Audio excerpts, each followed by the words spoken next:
Di tanah Batak, Laguboti, Sumut, lahirlah anak yang kelak jadi legenda. Namanya, Hotman Paris Hutapea. Ia tumbuh dalam keluarga sederhana, namun penuh disiplin dan nilai. Ayahnya seorang guru, sangat menekankan pentingnya pendidikan. Hotman kecil senang belajar dan suka tampil beda dari teman-temannya. Ia dikenal cerdas dan tidak takut menyuarakan pendapat sejak dini. Semangat belajarnya tinggi, ia ingin keluar dari keterbatasan.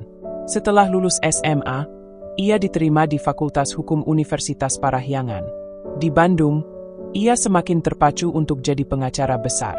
Ia menyukai logika dan analisa yang dibutuhkan dalam ilmu hukum. Ia lulus dengan nilai memuaskan dan langsung menyusun rencana besar.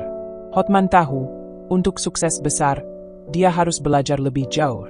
Ia memilih melanjutkan pendidikan hukum internasional di Australia, tepatnya di University of Technology, Sydney. Di negeri orang, ia melihat dunia hukum yang jauh lebih maju. Ia belajar sistem hukum Anglo-Saxon dan teknik negosiasi bisnis. Banyak mahasiswa asing kesulitan, tapi Hotman justru unggul. Ia menyadari, hukum bisnis punya potensi keuntungan sangat besar. Setelah lulus, ia sempat bekerja di firma hukum internasional. Namun ia memilih kembali ke Indonesia untuk meniti karir. Awal karirnya tidak mudah. Ia mulai dari bawah sebagai asosiate. Ia bekerja di kantor hukum besar seperti Makarim Taira S. Ia pelajari semua detail hukum korporat, dari kontrak hingga litigasi. Tak hanya pintar, ia dikenal pekerja keras dan tahan tekanan. Ia sering lembur demi pahami dokumen ribuan halaman. Ia tak ingin jadi pengacara biasa. Ia ingin jadi yang terbaik. Ia mulai membangun reputasi sebagai ahli hukum bisnis. Ia menolak tangani kasus perceraian dan pidana umum. Fokusnya, merger, akuisisi, dan perbankan bernilai triliunan. Kemampuan negosiasinya membuat klien puas dan loyal. Ia juga paham pentingnya personal branding dalam dunia hukum.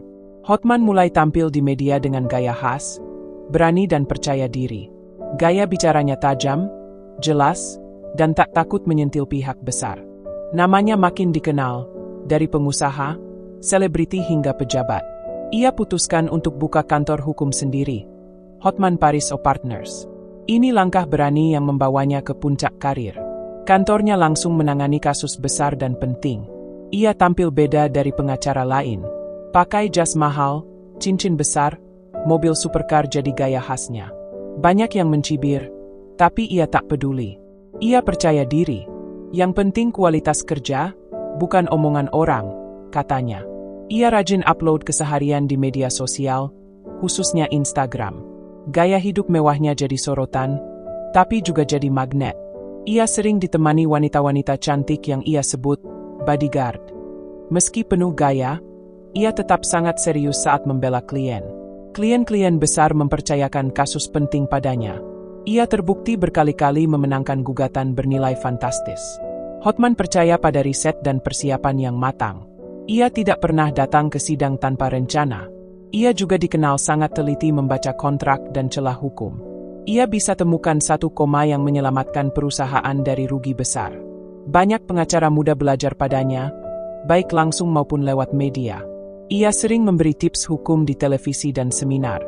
Meski kaya dan terkenal, ia tetap punya sisi sosial. Ia sering bantu orang kecil tanpa bayaran sepeser pun. Ia tidak pamer bantuan itu.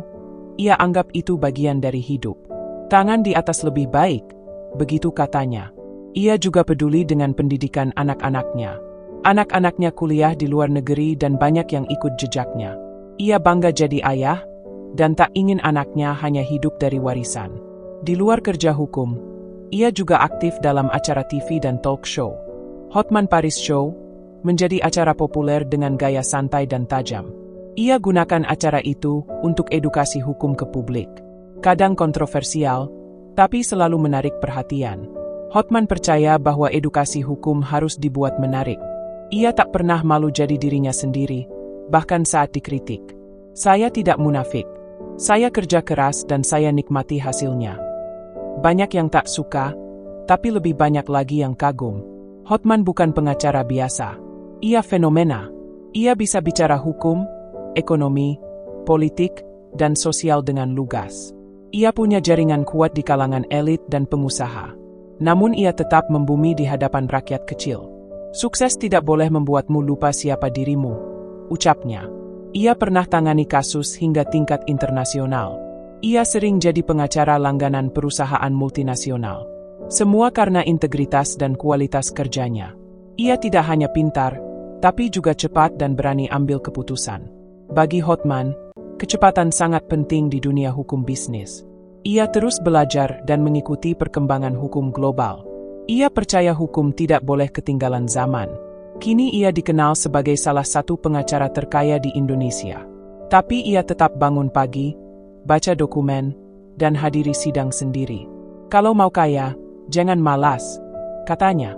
Hotman adalah bukti nyata bahwa kerja keras tidak pernah mengkhianati.